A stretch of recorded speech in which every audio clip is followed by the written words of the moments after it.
Marsha P. Johnson, one of the most influential queer rights activists, a trans woman, and an absolute queen. Drag queen, that is.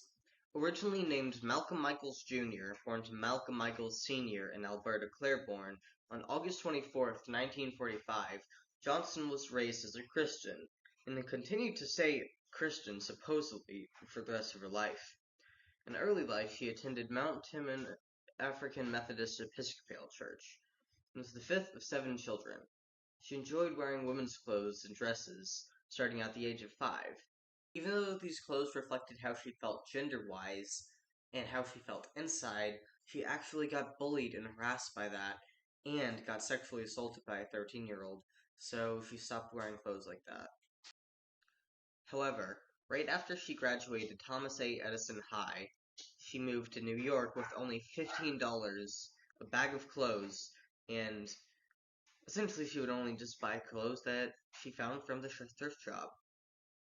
Once she arrived in New York, she adopted the name Marsha P. Johnson, with the P standing for Pay It No Mind, which became her motto.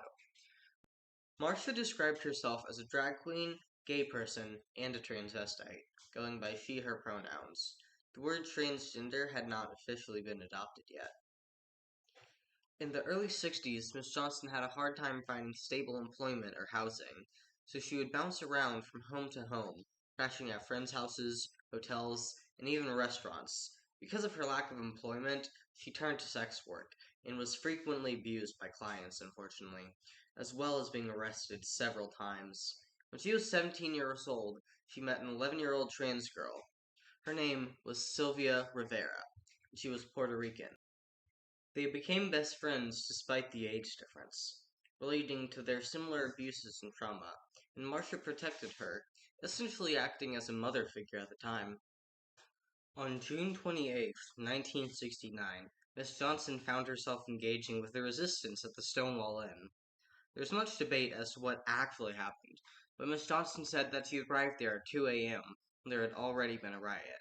She later said in an interview, "The place was already on fire, and there was already a raid. The riots had already started." Many people are confused as to what actually happened this night, but it was clear that she was on the front lines. Following this raid, and raidfully angered, Marsha P. Johnson led a series of protests alongside Sylvia Rivera all across New York City. It would not be wrong to say that the Stonewall riot paved the way for the gay rights movement. Nearly a year later, the first gay pride parade was held in 1970, as semi-radical groups emerged such as the Gay Liberation Front and the Gay Activist Alliance. Miss Johnson was a part of both of these organizations, but felt perturbed at the exclusion of trans and LGBTQ+ people of color from the movement. She actively and intentionally spoke out semi-politically against transphobia.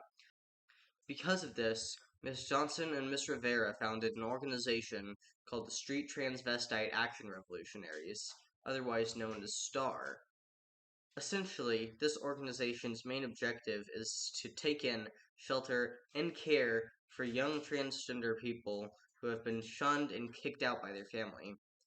This is because Marsha P. Johnson knew what trans youth goes through by going through that herself as a child. The shelters that housed the children were called star houses. The very first star house was in the back of an abandoned truck. It was tough, but they needed a place to stay, and they had to work with what they got. Later on down the line, she started a semi-renovation project on an old building to house much more people, which was successful for a while, but later got shut down and evicted by police, just around 8 months after the project had started, to be precise. Around this time, she joined a drag group named Hot Peaches. She soon attracted the attention of well-known American pop artist Andy Warhol, who included her in a 1975 print series entitled Ladies and Gentlemen. In 1980, she was invited to ride the leading car in that year's Gay Pride Parade. Despite her cheery disposition, Miss Johnson, however, had a rough life, as she continued to engage in prostitution, not knowing any other way to make money. Because of this, she was diagnosed with HIV, the human immunodeficiency virus, in 1990.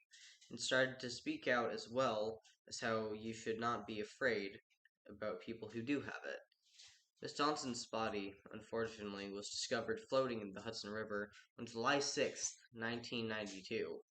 The police initially ruled this case as a suicide, but many people protested the police to reopen the case, but it was only reopened and was ruled as undetermined in 2002. Thank you so much for listening to my video essay, and I appreciate you listening to this. Please correct me on any misinformation.